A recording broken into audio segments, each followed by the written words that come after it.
Hello, everybody, and welcome to the LFC Transfer Room live stream with myself, Reese, and Stu. Thank you guys so much for joining us on this wonderful Tuesday evening. Lots of news to get into. We'll be discussing the fact that Inacio, despite reports, is now no longer a figure that we'll be looking at. What our other centre-back options will be, and who we might think that we might go for, and what our own personal shortlists would be. We'll also be discussing the likes of the news with regards to Manchester City that occurred today, because we will get into that, because I want to get into that. There's a lot that's a big meaty story that can be gotten into as well, so it should be good. And we'll also be looking at Juventus forward Federico Chiesa, who is currently on the way out of Juve and could be seen as an option for Liverpool, considering we have been linked with him previously. He's not part of Thiago Motta's future plans, so we can expect him to be on the move in the summer as well, along with a multitude of other players that might be coming from Juventus. Now, before we get into everything though, we just need to do a little bit of housekeeping. Make sure to like and subscribe if you haven't done so already, and make sure you have your notification bell on for all future streams and videos so that you never miss out. We are live every day from 7:30 UK time, and we will also have our American stream later on this evening with our friends from across the pond. Oh, we're just after losing Reese. Oh no, he's back. There we go. We will have the stream with our American friends from across the pond, who will be on with us at 2 a.m. UK time later on this evening, or it'll be 9 p.m. or if you're over the other side of the planet, it'll be 9 p.m. Eastern Standard Time. So make sure you stick around for that. If you're also watching on Twitter, or X as it's known nowadays, and you want to get involved in the conversation in the chat, please do feel free to jump over to our YouTube page. The link is in the bio of our Twitter page, so please, it's very quickly, you can just jump over and hit subscribe, and we'd be very happy to have you. But getting into everything, there's been a couple of bits of information as we speak about Goncalo Inacio as well. João Neves has also crept up in the news and kind of come out of nowhere a little bit from Record Portugal. Basically the same outlet that said that Liverpool and United were in for Inacio and that United have put in a bid. Liverpool now have also been very, very interested in João Neves, the one part of the double pivot that is in the Benfica squad. The other side of that pivot apparently is garnering interest from Premier League clubs as well, in Florentino Luis, most notably Everton, who submitted a €30 million bid that was rejected. And Benfica are saying they want more than 30 million, which I think is a bargain considering a player of that quality. It allows João Neves to be the player that he is, which is why João Neves is going for nearly 85 million, which is what Benfica want. Now, in saying that, we'll start in the centre backs first of all, and we will take a look at it, because there is a consensus that Liverpool's name is being thrown in there to make United pay more than they're willing to, thinking that they may lose out on a couple of transfers. Wouldn't be like them to lose out on a couple of transfers with us, considering there's been Darwin Núñez, there's been Dominic Szoboszlai, there's been Cody Gakpo, there's been Virgil van Dijk, there's been Andy Robertson, there's been a gaggle. Fabinho's another one. So there's an absolute gaggle of them. But I digress. Stu, I'll throw it over to yourself first in this. Would you be of the mind that this is negotiating tactics, that it's here to make United pump a bit more money that they may not have into this? Now, it's a win-win for us either way. Either we get the player ourselves or United have to overpay. And we've seen how well that went for us last season with Caicedo and Lavia. So would it be? Is it a similar situation here? Yeah, I mean, from that standpoint, yeah, I think Sporting Lisbon are looking at it going, okay, they got him to sign a contract again last season, I think, which upped his release from 40 million to 60 million. Yeah, and they know they got a valuable asset on their hand. At the end of the day, that's all football players are to the clubs most of the time. Assets, sellable assets, and they want to get the most money. So they're trying to instigate a bit of a bidding war. And I can't say to blame them. At the end of the day, business is business. But I think in the end, where United are going to get this money from, I don't know. They're skin. I don't know where they're going to get this money from. And I think you're right. It could work in our favour massively, where we outbid them just by a little bit, and then Sporting accept that bid, and we get the player instead. So, or it goes the converse way of United outgo and pull a Chelsea and outbid us by way more than they were willing to do, and an ego gets in play, and then all of a sudden we're up that way. So, Reese, a similar question to yourself. Do you think this is more negotiation tactics to make United possibly cough up the dough, for lack of a better term, or is it? Do you think there's any possibility? Now, we obviously have Paul mentioned in here that he doesn't think that we're in for Inacio. I personally don't think so myself, Paul, as much as I would love it, but something could happen. Stranger things have happened. But Reese, would you be of a similar opinion to Stu, thinking that it's a negotiation tactic that's coming out of Portugal that maybe Sporting are like, say this in the news, and maybe United might pump a bit more money into it?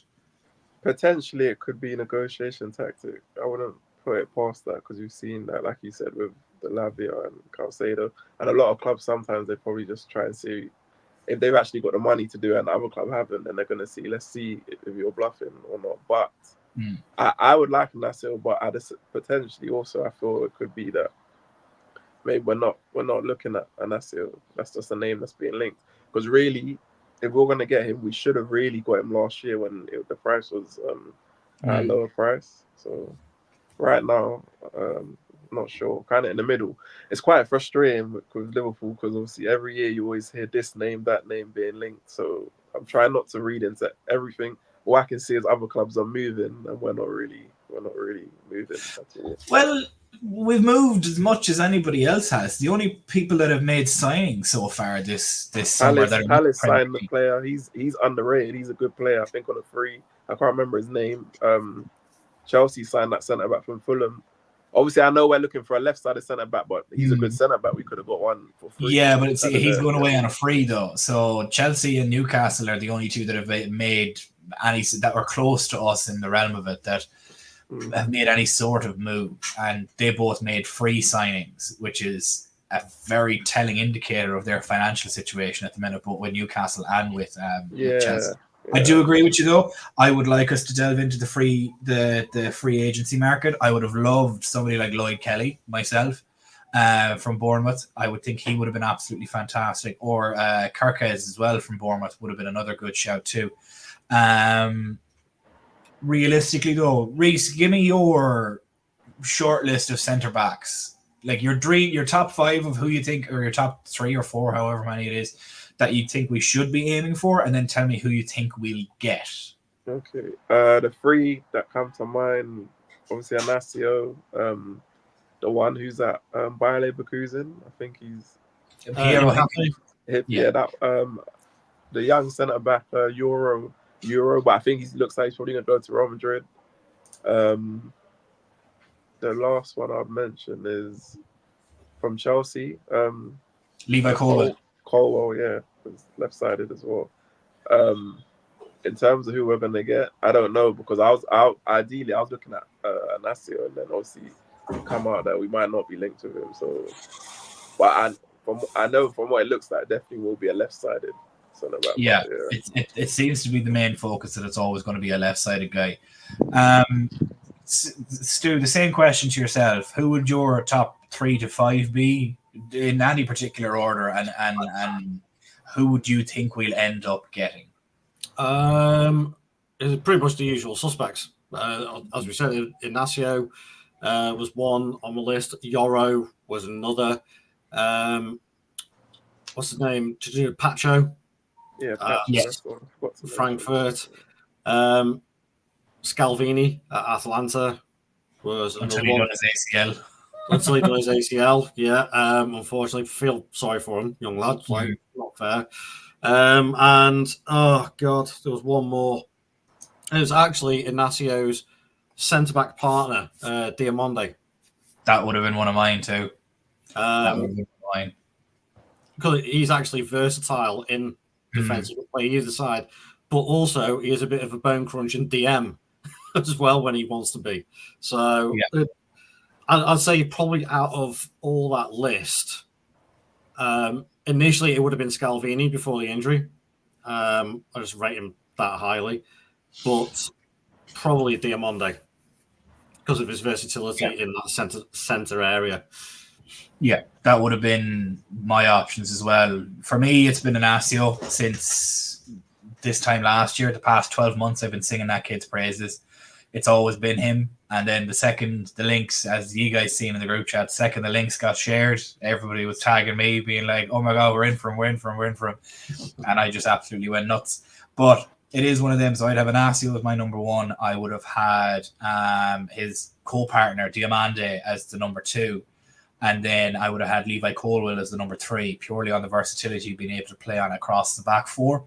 Because then you have Jarrell Kwanzaa that comes in for ourselves as well, which would really, really, really do well alongside somebody like that, and somebody that is that versatile, should I say, excuse me. And there's just a couple of comments coming in there of Best here coming in from Twitter saying that we should number 6 should be our top priority before a centre back.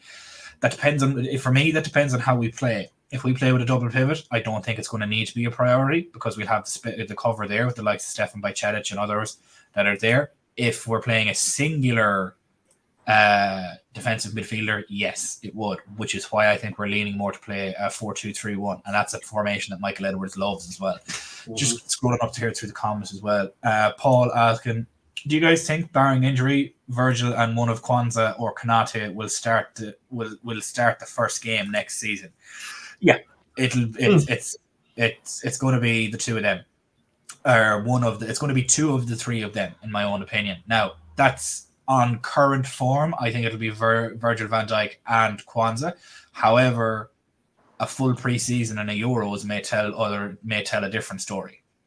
We may be talking about somebody completely different by the time it rolls around to September. So it swings and roundabouts, unfortunately, and that. Just looking here, if we were to get Inacio, where would I start him and at what position? That completely depends, Paul, on how we decide to play. As we've discussed in the group chat, if we're planning on playing a 4-3-3 and we invert, then obviously he needs to play the left back role, which then reverts into a left-sided centre back and a back three that allows Trent to invert. If we're playing a flat back four, there's going to be so many minutes available that players can rotate in and out of that back four, and we need it badly. Virgil needs rest. He's no spring chicken anymore. The last thing we need is him getting injured, and that's the way that I look at it. Reece, if we mentioned Inacio, and we would say if we got him, it would be a marquee signing. Where would you start him? If we were playing like free as like a free, then I'd have him on the left side. If like what you said before, inverted, I'd have him left back, and then when we're attacking, like left back, but when we're defending, going to the free. But I'll definitely have him on the left side for that for like balance. I'm not gonna get a left side of centre back and play him right centre back and then the right centre back left. I'm looking for that balance side. So on the left centre back for me would be ideal. But it depends on our formation how we kind of set up. Would you be the same opinion, Stu? It depends on formation and how we set up, or do you think leave him in there at left back and allow Trent or Connor Bradley to roam and keep the width, no matter if it's a 4-2-3-1 or a 4-3-3? Well, technically it would make more sense to have him as a left fullback, to swap around with Robbo, but also swap around with Van Dijk, depending on how flexible the formation is. It does make sense to do it that way. Me personally, I think Slot's going to start with a back four. Two fullbacks, two centre backs. So I could see it if we did get him, he'd end up starting on the bench. But as you say, we're in for another, technically, a 60-game season again. Yep. Near enough. If we go all the way on every competition, which we have the squad more than capable of doing, then he's going to get a lot of game time anyway. Because say Verge is 33 now? Thereabouts, yeah. Yeah, they're 33 now. So coming off the back of the Euros, going to be missing the start of pre-season for a couple of weeks. So he's going to come back a little bit, not leggy, but not completely ready to go. So, he will get the game time, even if he is starting off the bench. But I do see him as like a long-term successor, so to speak. Yeah, as do I. Paul mentioned in here about in a back four, Inacio and Verge cannot play together. I don't see why not. Myself, Paul, to be perfectly honest with you. At Sporting, Inacio quite literally plays a fullback. so he's on the left-hand side of that back three and is responsible for an awful lot of their attacking returns. And him paired with Robbo and Andy Robertson and how their numbers compare is almost eerily similar. So with that, I'd say they could play together in a back four, because in Slot's sort of formation of a 4-3-3 or a 4-2-3-1, his fullbacks are required to hold the width and be defensively sound at the same time, and that just screams perfection for Inacio on the left and Conor Bradley on the right, because they hold width, which is what Inacio does with Sporting, and Conor Bradley would be able to do that from the right, myself, in my own personal opinion. I think about that. Reese, we've been mentioning centre backs. Best here is asking about left back options, as he's not sure about Tsimikas long term. Do you think somebody like Owen Beck could be able to do a number, considering he's coming back from loan with Dundee this summer? Yeah, I'll definitely have Beck in the mix. I like him. I've seen him play, and I think he's a good player. I still would buy a left back though. Obviously, I'm not sure if they're going to, but I would buy a left back because it looks like it's probably going to be Tsimikas, who's the one who would, and then Robbo could be number two. If I was to get one, it would be, is it Norrie at Wolves or Robinson at Fulham for me, because they're both Premier League experience as well. Those would be one of the two for me. I'm hoping we get an upgrade, but they might think we've got youngsters there, so they might just promote on the youngsters. I definitely think it's going to be somebody like Andy Robertson is going to be the starter, and that might anger a lot of people. Yeah, I don't want to see that. I want to see it purely because we need leaders on the pitch going into this new season with a brand new manager, and he is one that's on the pitch and off the pitch, a major leader. And it's similar to when we kind of lost. Declining though for me, Robinson. No, 100%. I don't disagree with you that at all. He 100% is declining, and he can't play forever. Yeah. However, he still needs to be an integral part and a general on the pitch. Even if he comes on as a sub and plays a James Milner role, he cannot be sold in the summer. He is the ultimate team player. He gets paid less than most of the stars on that team, as always has, and is one of the best left backs to ever grace the Premier League. I'm open to the James Milner role, but I do think we need another. 100%. But I think that could be Beck, to be perfectly honest, because I think Slot's going to have the next couple of weeks to take a look at all of the youngsters and decide on what he's going to do with them, whether keep, sell, or loan. And I think we might see a number of people being sold on or loaned, which will bring us an awful lot of pure profit. That's the best way to look at it realistically. But we do need some sort of reinforcement at the left back role, whether that be through the academy or through the transfer market, in my own opinion on that.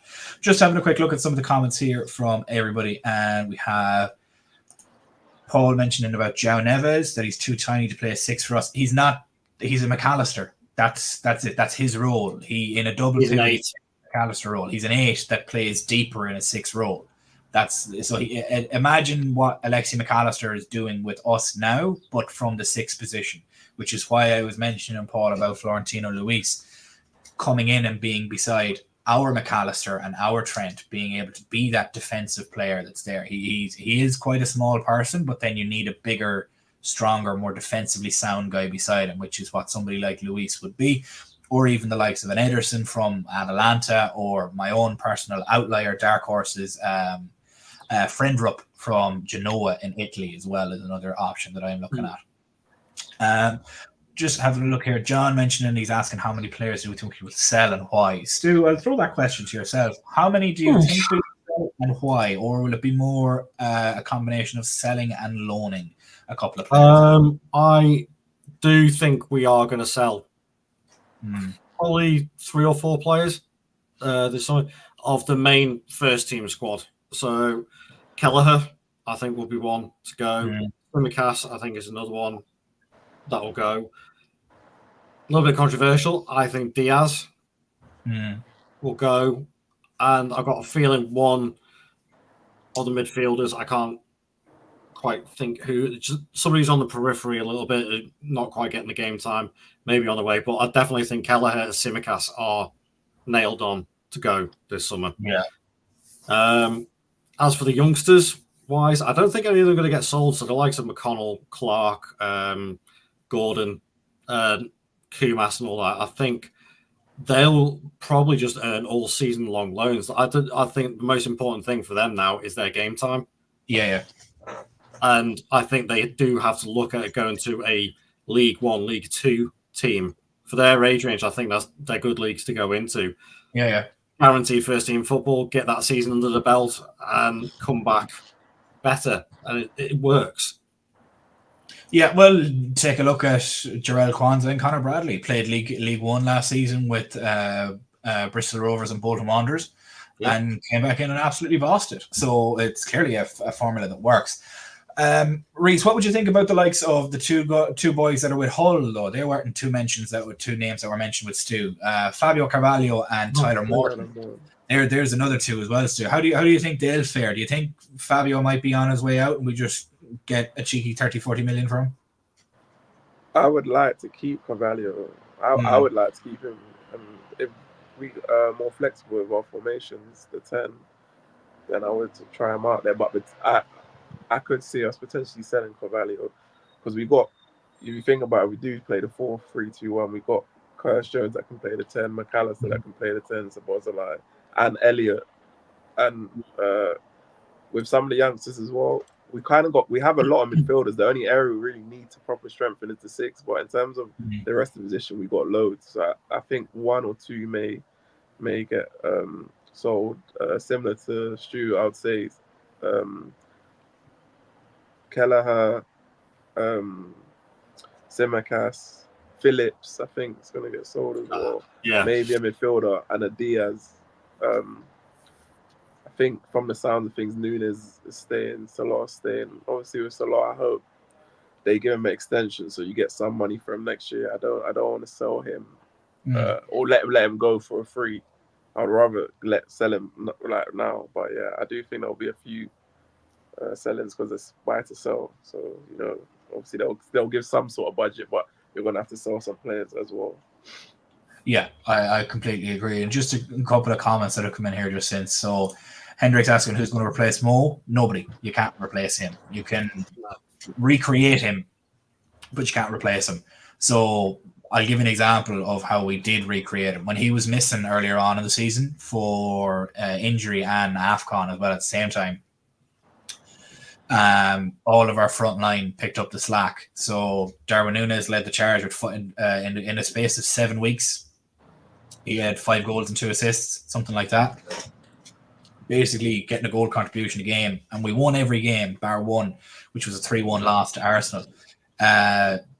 Cody Gakpo got a gaggle of goals. Diogo Jota got 4 goals as well. And Luis Diaz got a couple of goals as well on top of it. So realistically, with replacing him, that's not going to happen. Replicating him, however, can very, very easily happen. So we've seen it earlier on this season that it could. And then we have from Njabulo here asking, who are we linked with that we could realistically go for? Your guess is as good as ours because Michael Edwards operates in silence. He does not reveal anything, and anything that is revealed is purposeful. Outside of that, it's very much speculation. That's the best way that you can look at it. Until somebody like Fabrizio Romano, David Lynch, David Ornstein, Neil Jones, Joyce, those kind of people start mentioning we're in for X name, Y name, just take everything with a pinch of salt because with how Twitter is at the moment, everything is engagement based, and that's how a lot of these guys pay their rent, so to speak. That's just the way that it looks at. But we're going to move on from a couple of the transfer topics now and get into the meat and potatoes of this stream in the Manchester City actions. And Jamie Hughes mentioned it here, and I wanted to come back to it. Comments on Man City's desperate legal case today against the English Premier League. Now, I know exactly what's about to happen with this, and I can tell you this, and you can clip this, and you can come back to it in November when we all have a fat Christmas present watching Man City get fired from the league. But seeing what's been happening today on Twitter and the stuff that's been shared left, right, and centre, Stu, I'll come to you first, and I just want to get your opinion on it and how you think it's going to go and what your knowledge of the case may be in itself and what they're trying to counter-sue essentially for. Yeah. The counter-suing one, first of all, is a bit of a weird one. Like saying, like, sort of trying to shut the barn door once the horse is bolted, sort of thing. It just feels like they've got to try something to stall them. I don't think it's going to come to anything, but they may have something that we just don't know about. As for the actual charges, the way the hearing's going to go in November, I would like to think that justice would prevail and City would get absolutely and utterly shafted, as they deserve to be. But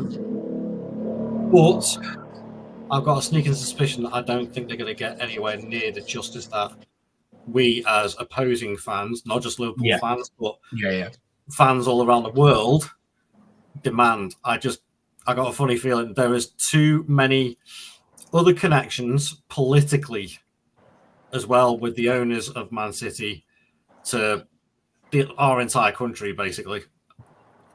I'm a bit cynical like that, old age, whatever. It's okay. I'll convince you as to why they're about to get the book thrown at them. That's fine, because I looked into this. But yeah, I'm all ears for that one. But the cynical side of me, I don't know. It's fair enough, because you're looking at it from a David versus Goliath point of view, and that they've gotten away with it for 10 years, and I completely understand that. Reese, give us, before I jump into it, the sort of explanation of it, and I'll try and explain it as best I can of what's happening, what they're being charged with. And this is all publicly available information that I'm going to relay over to everybody. I don't have an inside track. It's all publicly there from the court cases with the European Court of Arbitration of Sport that happened with the UEFA stuff. And this is just what's publicly available. But Reese, how do you think this goes for Man City? Do you think this is a smart move by them to try and delay the process, or is this just pure our backs are in a corner and we're coming out swinging haymakers in whatever way we can? Me personally, I don't think it's smart. I think it's like desperate, quite like a desperate move, because it's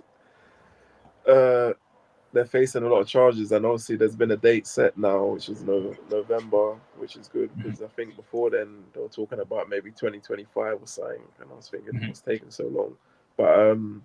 But it's funny because they're complaining about a lot of things you've been able to do. The problem is the Premier League should have never allowed them when they first started. Even Chelsea too, when they first started to be able to be like, yeah, you can buy this one, you can buy that one, it's all right, kind of thing. I'm hoping they get some charges. That's the least that should happen, because you've had Forest this season, you've had Everton, and yes, they broke the rules, but they've had much more minor charges than Man City, and everyone's thinking, where's Man City's charges? So I'm hoping, obviously they do have a lot of backing and a lot of powerful links and stuff, but I'm hoping that they get the justice that everyone's kind of looking for and what they deserve for breaking the rules.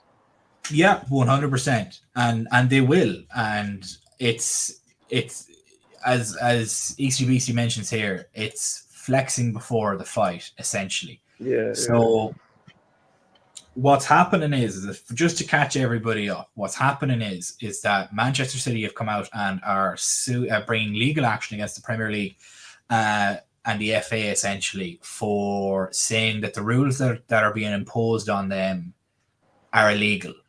To give you the long and the short of it, there was rules brought in 2021 following the takeover of Newcastle by Saudi Arabia again.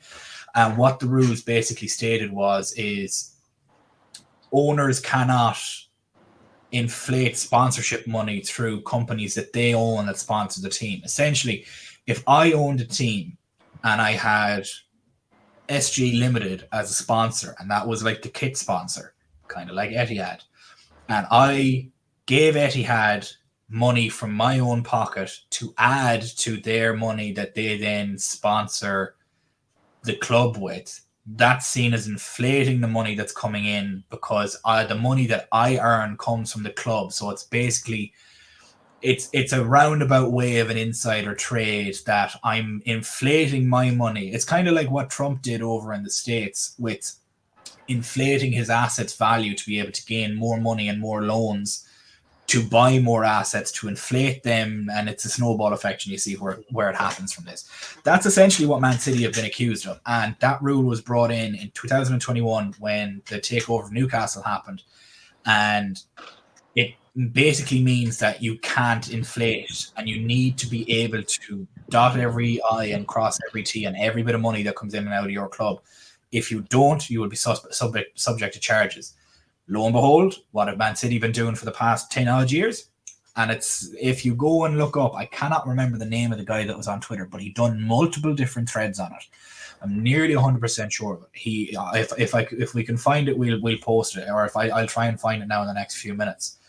But he basically went through all of the publicly available information that anybody can gain access to, and there's quite literally emails there from top-ranking officials and the CEO of both Etihad and the chief financial officer of Man City and the CEO of Man City, who hilariously quit and went to United not too long ago. Why would you do that if something wasn't coming down the line? That's the way that I look at it. So essentially what's been happening is that the City have been funneling money from Sheikh Mansour through Etihad, which is a company that's owned by the state, which is him, then pumping it back into City, inflating the sponsorship money that has come into it, and essentially inflating their income. And that's not even to begin with the fact that they've been paying people under the table, such as Roberto Mancini got paid under the table in brown envelopes. And then on top of that, 35 of the 115 charges are for non-compliance. If you're not guilty, why aren't you complying and proving your innocence rather than battling it for so long? And here's my theory as to why they're battling it for so long, is because the statute of limitations, which is 6 years, ends in November 2024. The charges were brought against Man City and the investigation begun. Basically, the years they're getting done for ends in November of 2018. No Premier League club can then sue them for lost funds and winnings, because it'll be 6 years past their last offending year in November of 2024. And notice how the trial is being held in November 2024.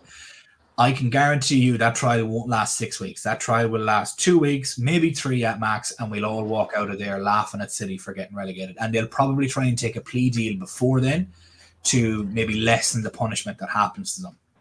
And you will then see a mass exodus of players from City then.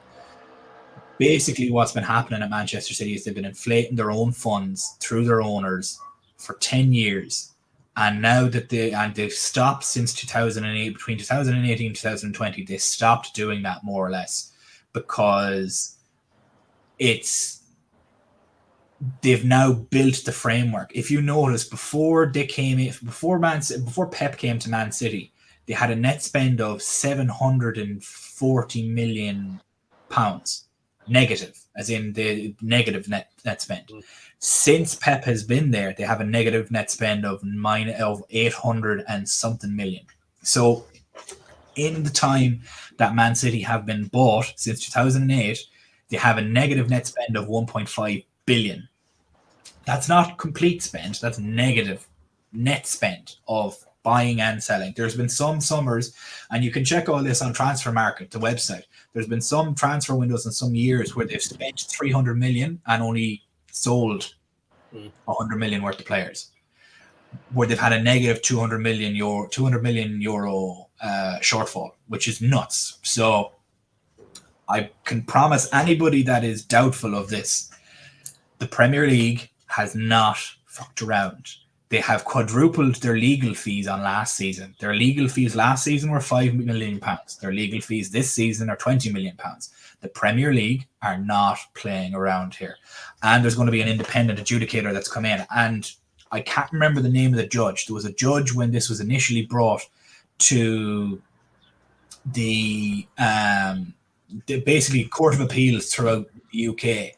Can't remember her name, but she was basically like a year from retirement and just turned around and told Man City to shove it.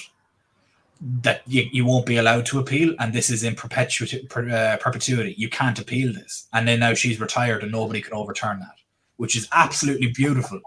I don't know how, like she whether or not she knew I think her name is Morton or something. I cannot remember for the life of me. But essentially, she turned around and just said, "Do you know what? You're not going to allow to appeal, and I'm off to the beach now in a week's time on retirement. So good luck, like enjoy that."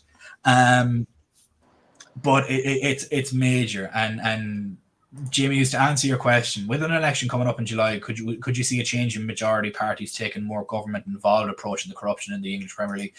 I can guarantee you that the independent regulator will be brought in an awful lot quicker.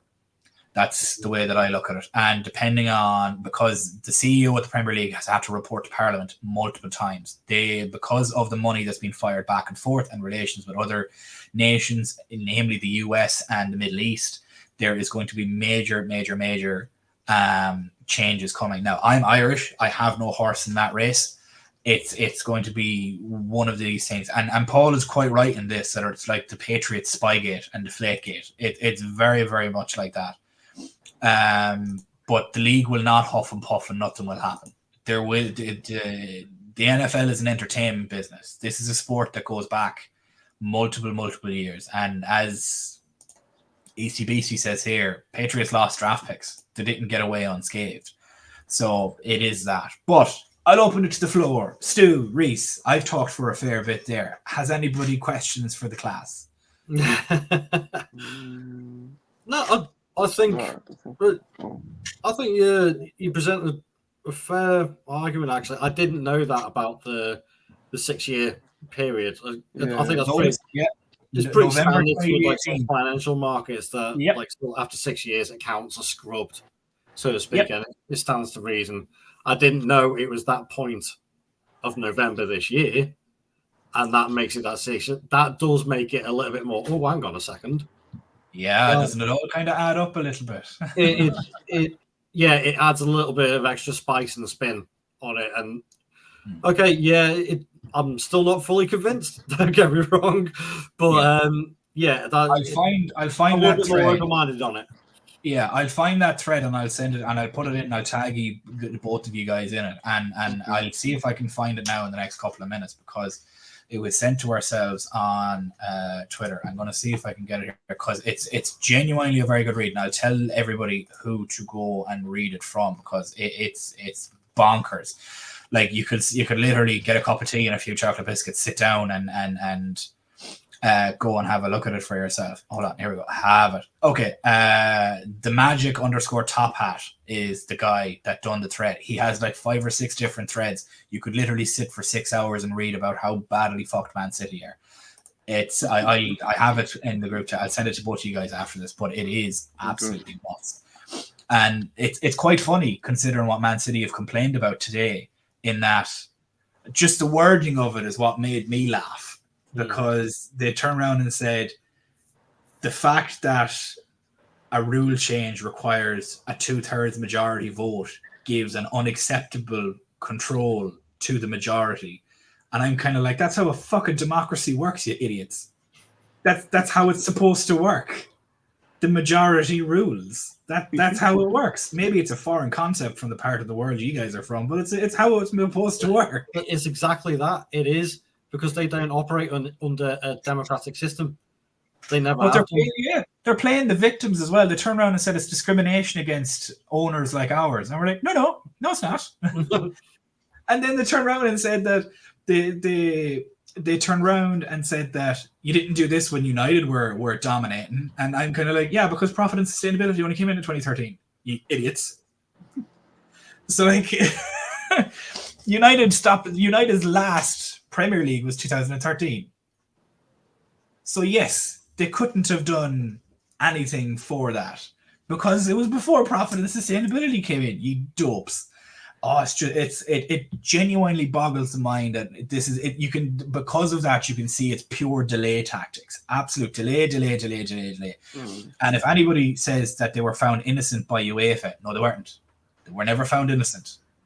They were just what happened was it was a non-trial, and they still got fined.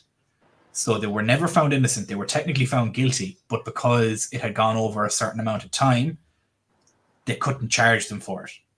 And that's why they delayed it like that. And also why their lawyers have been delaying it for years and years to get to November 2024. So its statute of limitations is now gone, meaning that they can't get sued by every Premier League team that would absolutely sue them to oblivion. So there's so much that goes on here. And to be honest, I think they should televise this trial. It'd be like the OJ case. Nobody would come away from their TV. Genuinely, it'll be absolutely madness. But that's Man City, and that's what they've done. If anybody has any questions on it, go for it. Paul mentioned in here that Szoboszlai is playing the left wing now for Hungary, almost like it's his natural position, which is where he should be playing and will be playing for us next season if we play a 4-2-3-1, because that's what Hungary play. Now, they're playing a bit different tonight because they're playing against Ireland, so, they can take it easy, I suppose. Maybe not with Kelleher in goal, though. Might give them some problems.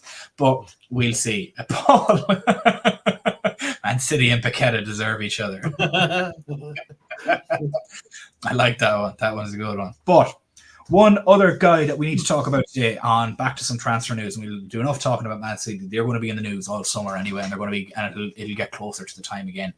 But one thing I did want to touch on is Jamie was mentioning here, and imagine some Liverpool supporters wanted a state-owned owner.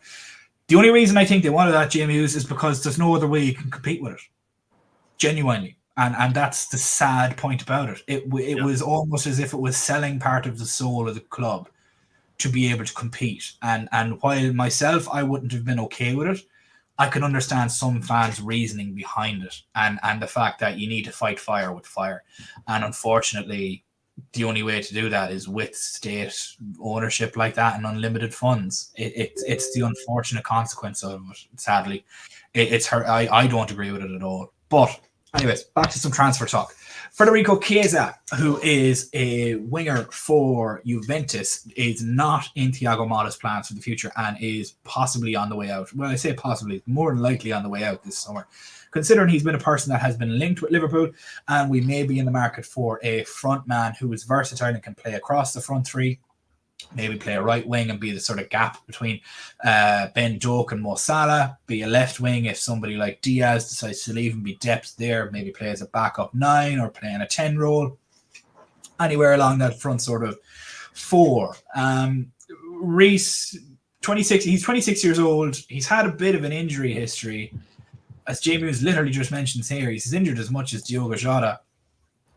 Should we go anywhere near this as a signing, considering we want to kind of move away from injured players? Or do you think the change that's coming into our style and be more of a possession-based might help him and the likes of Jota maybe avoid some injuries? Based on his injury record, I would say no. Obviously, when we were linked with him a couple of seasons ago when he was quite hot property, should have kind of went for him then. But I also think even if we were to get him, is he going to be happy to be an understudy to Salah? So if it's going to be sold that way, obviously I know he's just come off. He's had a good season just recently, but yeah, because of the injuries, I would say no. It doesn't make sense going buy someone injury prone. We already got 1 or 2 players that are like that, so I would go for someone else. Yeah, no, I completely agree with you. It's one of them, because in the same breath you could say, oh, well, the change of style might help Chiesa, but then you're like, but we already have Jota and it'll probably help his style too. Like you're caught between a rock and a hard place. Stu, while we were interested in him last summer, it was more of a fleeting interest. 26 years old, could be the gap between Ben Doak and Mohamed Salah, as Easty Beastie mentions here. wasn't exactly setting the world on fire either. Like it's a bit of a meh signing, realistically, isn't it? It's something that doesn't really move you. So I was just laughing at the comment there. Kind of old as well. He's only 26, for Christ's sakes. He's 3 years younger than me. Mind yourself there. No, I mean, I think you summed it up about right. It's just like, we have that type of player already. Injury record. Okay, injury record aside, would I still take him? Yeah, I probably would. But we've had enough injuries. We've got Jota already in the club. Similar sort of player. Similar sort of injury record. Don't need another one of them. We just got rid of a couple of players who had a bad injury record. So we want to be going in that other direction. I don't see him as the ideal signing, to be honest. Don't get me wrong, he is a really, really good player, but I just don't see it somehow. Yeah, it's, as I said, it's one of them that just doesn't necessarily move you realistically. If we were going to go for somebody in Italy, which I think we should, and Richard Hughes absolutely loves the Italian market. I think Matteo Frendrup from Genoa, who's the CDM for them, Ederson for Atalanta, who's the CDM for them, Bastoni is another one, although I don't think he's moving anywhere. And then I'm trying to think of others as well that are on top of it. They're the only names that kind of jump out to me. However, I'm sure Richard Hughes and his encyclopedic knowledge will do wonders. Robert here mentioning about we haven't even seen the best of Ryan Gravenberch yet. Our midfield is a bit congested at the minute. I think our midfield is perfect. Outside of a 6, I think it's perfect because it allows tactical flexibility between a 4-3-1 and a 4-3-3. Harvey Elliott can play a 10. He can play a right-sided 8, and he can play the right wing. Dominic Szoboszlai can play a 10. He can play a left-sided 8, and he can play a left wing. Alexis McAllister can play a single or double pivot CDM. He can play a 10, and he can play a left or right-sided 8. You have Endo, who can play your 6 role, albeit however he would do it. You have Stefan Bajcetic, who can play one of the 8 roles and can play a 6 role. You have Ryan Gravenberch that can play a 10 and can play either one of the 8 roles in a 4-3-3 as well. We have midfielders that can play across 3 to 4 positions each, and that's across 2 different formations. And if you got somebody like a Florentino Luis to come in and be that defensive person that's in there, I'm not saying to get Florentino Luis, I'd love it, but a player of his ilk, if you got him to come in, you could then have somebody like a Gravenberch play the other side, creative player from the 6 and push up to be a second 10 alongside Harvey Elliott, Alexis McAllister, Dominic Szoboszlai. So have you. You have then the likes of Cody Gakpo, can play a left wing, can play a 10, can play a 9. You've Darwin Núñez, left wing and a 9. Diaz, left wing and a right wing. Salah, right wing and a 9. There's so much tactical flexibility across everybody there. You even have Trent, who can come in and play a double pivot and push up and be a second 10 if you wanted to in that 4-2-3-1. It's almost positionless football is what it is. So that's really what I think. Easty BC, we would get Scalavini, but he's broken his leg basically. He can't walk. He's gone for 12 months, unfortunately. And yes, this is actually something as well, Jace, just to go back to City. They claimed the judge that oversaw everything was a United fan. I am not even joking. You can go and search that on Twitter. Is a real thing that they said. That is a real thing that they said. Here's a question as well. I'll throw this to yourself, Reese. Andre Trinidad, who we were linked with back in January and last summer before he decided to stay with Fluminense and win the Copa Libertadores with his home team essentially before move. We basically said, no problem, you stay. We'll just go get Ryan Gravenberch. Do you see him going to any team possibly in the Premier League or in Europe at this point? Fulham seem to be in. Potentially could go somewhere else. I'm not sure where. Obviously, we don't really need him now, even though he is a good player. But I think for the price, which isn't too expensive, someone will eventually snap him up. I just hope a smaller team don't snap him up in the Prem League, and then he does well, and then we think, oh, let's go and get him, and then we got to pay over the odds for him. So yeah, I don't think we'd do that, considering we had the opportunity. He was quite literally in our hand, and they said no, he wants to stay. I think we've moved on from that point. I'd see the thing about it is as well, what a lot of people don't know, he was a striker that was moved back to a 6 and just started doing well. That's essential. I had no idea. He was originally a striker and got moved back to a 6 role, and just by sheer piss luck, he started doing unbelievable from that position. Be like moving Darwin Núñez to the CDM role. I think he'd do unbelievable there. I think he'd do absolutely unbelievable there. It'd be unreal. It'd be absolutely nuts. He'd break lads up left and right. The man, it'd be a right old party at the back there, wouldn't it? Jesus. Oh, it'd be unreal. It'd be absolutely brilliant. He'd protect that back four like his life depended on it. It's just, it'd be one of them funny ones. Just having a look through the comments here and see if I can see anything. I've been staring. I don't know. That's Paul's question from earlier. It's been a day really with a lot of news in regards to City, and all the City fan pages on Twitter absolutely losing their minds over it, which is just glorious. Chef's kiss, glorious to see. I'm just trying to see here, is there anything that we can go through before we finish up for this evening?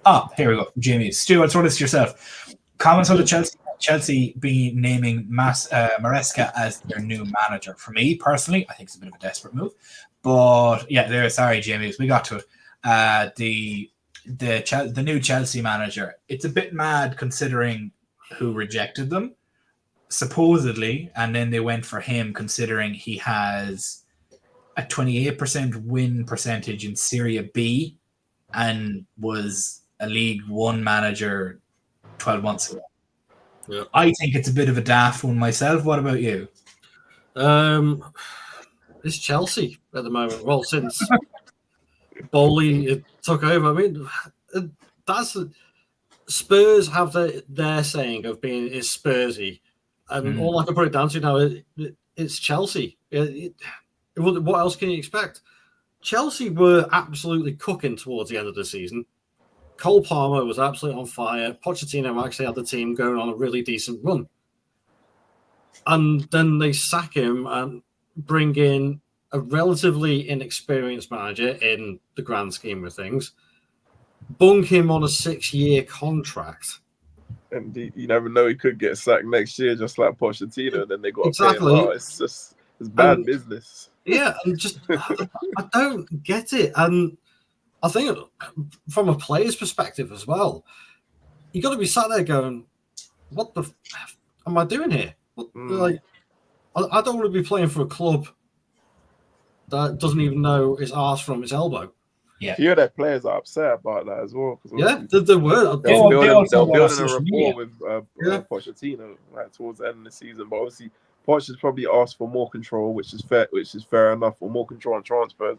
And Bowley's probably like no. So that's why they've probably gone for this person, someone who's just gonna not have too much of a say. Yeah, but if he's doing well eventually, or if he's not doing well, he's gonna want to have some sort of say. Because I would, if I'm trying to win trophies or get results, I need to have some sort of say who's coming in. That's crazy. You see, it's fun. The stuff that came out about them was just even funnier than the stuff that's come out about City today. And like, I don't know if either of you seen the tweets on it and everything that were coming out from all the Chelsea fan pages, and they were saying it as if it was a brag, and then kind of like it's not the flex you think it is. They were saying that they looked at Arsenal's All or Nothing Amazon documentary and wanted to mirror that, and then kind of like, yeah, but they won nothing. They still won nothing since that. And then they were saying that they would, like, what the funnier thing about it then is apparently the suits and statisticians came down and basically landed a piece of paper in front of Poch and was like, your players aren't finishing, you're fired. And I'm kind of like, how's that on him? How's that on him? Like, and if he has no control over the players that are signed, and he had no control over the gargantuan amount of them that were signed last summer, and then they all don't perform, how is he at fault for that? Like, he's been like, don't get me wrong, I don't particularly rate Poch all that well myself. I think he's a bit of an overrated manager, just in my own personal opinion.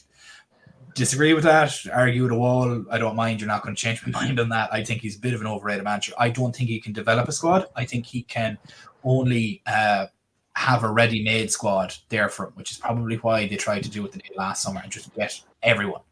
Now, what's more mad is the fact that they were actually starting to play well and really, really play well. Chelsea were a proper threat in the latter month and a half of the season just gone. And I would have not wanted to play them in the form that we were in at that end of the season as well. We got them when they were on terrible form and pumped them 4-1. And even then, you could see on paper, it's a squad that can do well.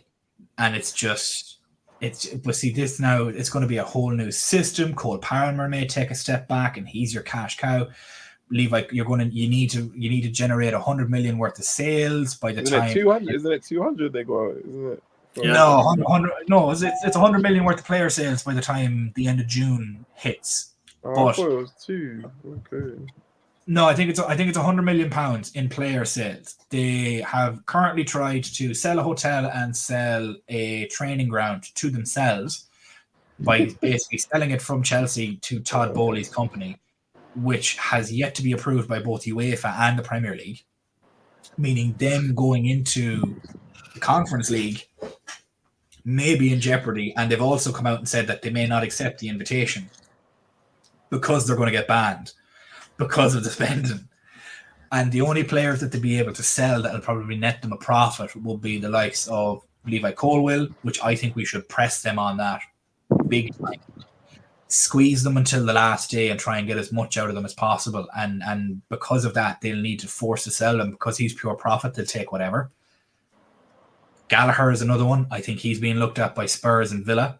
And for some reason, they're apparently trying to sign both Sesko, Olise, and a couple of others. And I'm like, with what money, you got Shane? You think they would look at ever selling Reece James? I don't think they'll get Anderson for. He'll be pure profit, but they'll get bugger all for him because he's made of glass. Like, Yeah. Because I think they can get a decent amount for him. Obviously, he's a good player. It's just the injuries are. but see that, but the availability is the best ability too. And if like I said this about Thiago as well, and I will die on this hill. On his day, Thiago is the best midfielder on this planet. However, you can count those days on one hand from how often he played. That's the issue with it. And if you're not available to play, you're no good to anybody. And as Robert mentions here as well, with the Poch system, it suited Palmer. It allowed him to be sort of a free roaming 10 that could move into a winger position or into a 9 or into an 8. And he had so much freedom. I don't know if Maresca's system will be doing that, and it might restrict him and he might take a step back. East UBC asking, everyone got 7-year contracts, $1 billion transfer window. How is that financially fair play? Because they amortized it over the course of the years of the contract. So Caicedo's 100 million is over the length of his contract.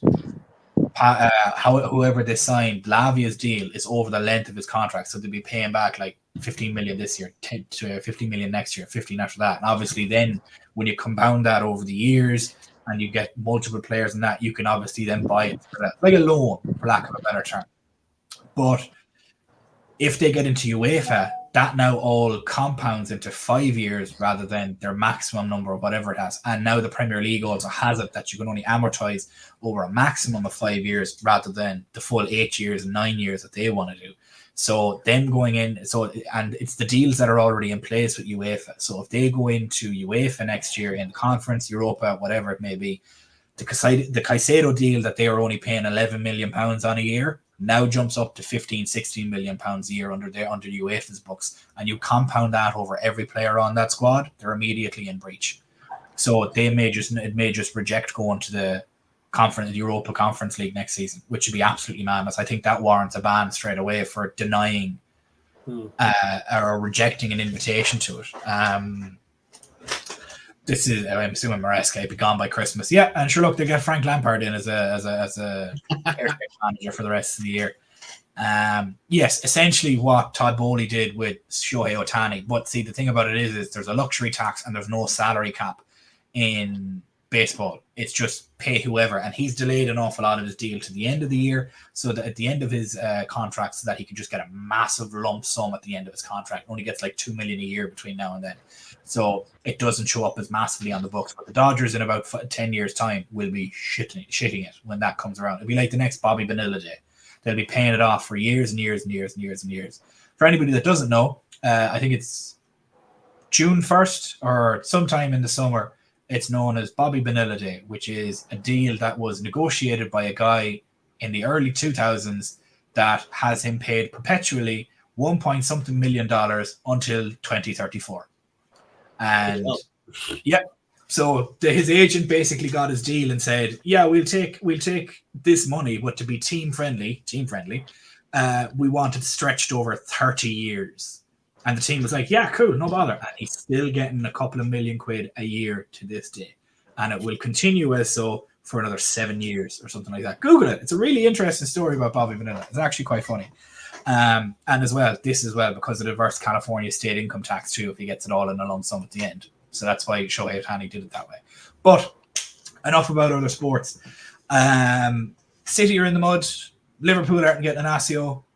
We're not signing anybody. It's all fire and flames, and nobody's happy, and FSG out. We've not even heard from the manager. Jesus. Yeah, that's why we didn't even speak about that. But I'm not even too fussed about it. Obviously, it's a little weird he ain't had a press conference, but how I see it is, I'd rather him be working on the training ground, and like I said, the rest of the team be working to try and get transfers.